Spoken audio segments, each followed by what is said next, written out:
शुरुआत करेंगे। झारखंड में बोर्ड के मेंबर समिति के अध्यक्ष बनाने की कवायद शुरू हो गई है। इसी मुद्दे पर चर्चा करने के लिए रामेश्वर उरांव दिल्ली पहुंच चुके हैं। वो प्रदेश प्रभारी और बड़े नेताओं से मुलाकात कर सकते हैं।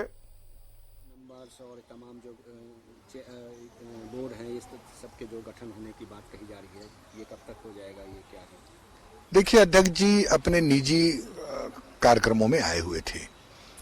जब निजी कार्यक्रम में है तो साथ साथ हमारा ये राजनीतिक राजधानी है, तो यहाँ कांग्रेस के वरिष्ठ नेताओं से उनकी मुलाकात होगी और 20 सूत्री क्रियान्वयन समिति और निगरानी समिति ये गठन की कवायद पहले भी हुई थी और शुरू हो चुकी है हमारे प्रभारी आदरणीय आरपीएन सिंह जी के नेतृत्व में।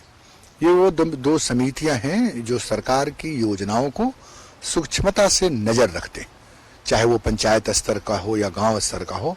तो इसके गठन की ऑलरेडी प्रक्रियाएं शुरू हो गई हैं। आपकी सूचनाएं बिल्कुल सही है।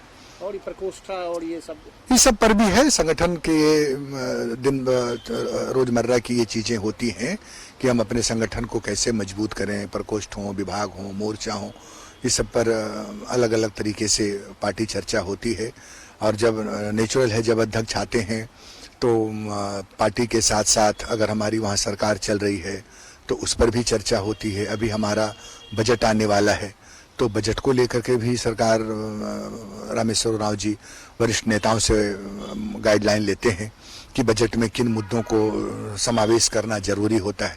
जैसे केंद्र की सरकार ने बजट में सीधे तौर पर गरीबों को, मध्यम वर्गीय परिवार को, निम्न वर्गीय परिवार की अनदेखी की है, लेकिन हमारी सरकार ऐसी है जो गरीबों के हितों को ध्यान में रखती है।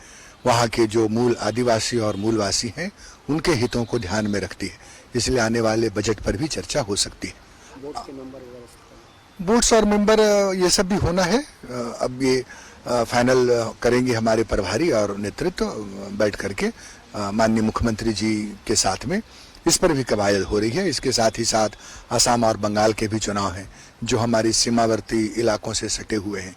अगर आप बंगाल में देखें तो उधर जमशेदपुर से सीमाएं लगी हुई हैं, इधर फिर आपका बोकारो से लगी हुई है पुरलिया। उसी तरह से आसाम में अगर आप जाएंगे तो बहुत सारे जनजाति हमारे आदिवासी बाहुल्य जो इलाके हैं वहाँ प्रभावशाली होते हैं हमारे झारखंड के नेता। तो इस पर भी जो है पार्टी नेतृत्व चर्चा करेगी। लेकिन कांग्रेस पार्टी के अध्यक्ष जो बाहरी और भीतरी का जो हम मैसेज दे रहे हैं, इससे नहीं लगता है कि पार्टी को नुकसान होगा? क्योंकि कांग्रेस पार्टी तो लगातार ये कहती है कि पूरे देश में हम सब हैं।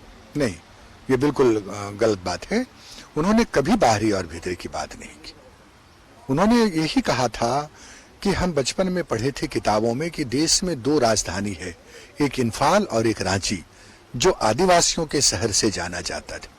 इम्फाल में आज भी आदिवासी रहते हैं और रांची में आदिवासी नहीं रहते। बिहार जब एकीकृत था तब बिहार में जो है उस समय भी आदिवासी थे। उन्होंने यह भी कहा कि मेरे आराध्य गौतम बुद्ध हैं, मेरी पढ़ाई, मेरी नौकरी, मेरा सब कुछ बिहार में चला। बिहारी से, मारवाड़ी से, गुजराती से, बंगाली से, किसी से कोई विद्वेष नहीं। उन्होंने कहा आप हमारे मेहमान। यही है कि झारखंड में बोर्ड के मेंबर समिति के अध्यक्ष बनाने की कवायद शुरू हो गई है। इस मुद्दे पर ऐसा इसलिए हम कह रहे हैं क्योंकि चर्चा करने के लिए रामेश्वर उरांव दिल्ली पहुंच चुके हैं। प्रदेश प्रभारी और बड़े नेताओं से मुलाकात कर सकते हैं रामेश्वर उरांव। राज्य में 20 सूत्री के मेंबर और निगरानी समिति के भी गठन होना है। सूत्रों के हवाले से खबर, लगातार बातचीत चल रही है इस पर झारखंड में कि राज्य में 20 सूत्री के मेंबर और निगरानी समिति के भी गठन होने की कवायद तेज हो गई है। और इसी वजह से हम बात करेंगे कांग्रेस प्रदेश अध्यक्ष साहब वित्त मंत्री रामेश्वर उरांव की। तो दिल्ली पहुंचे हैं प्रदेश प्रभारी और कई बड़े नेताओं से वहां पर उनकी मुलाकात संभव है, जिस पर चर्चा होगी।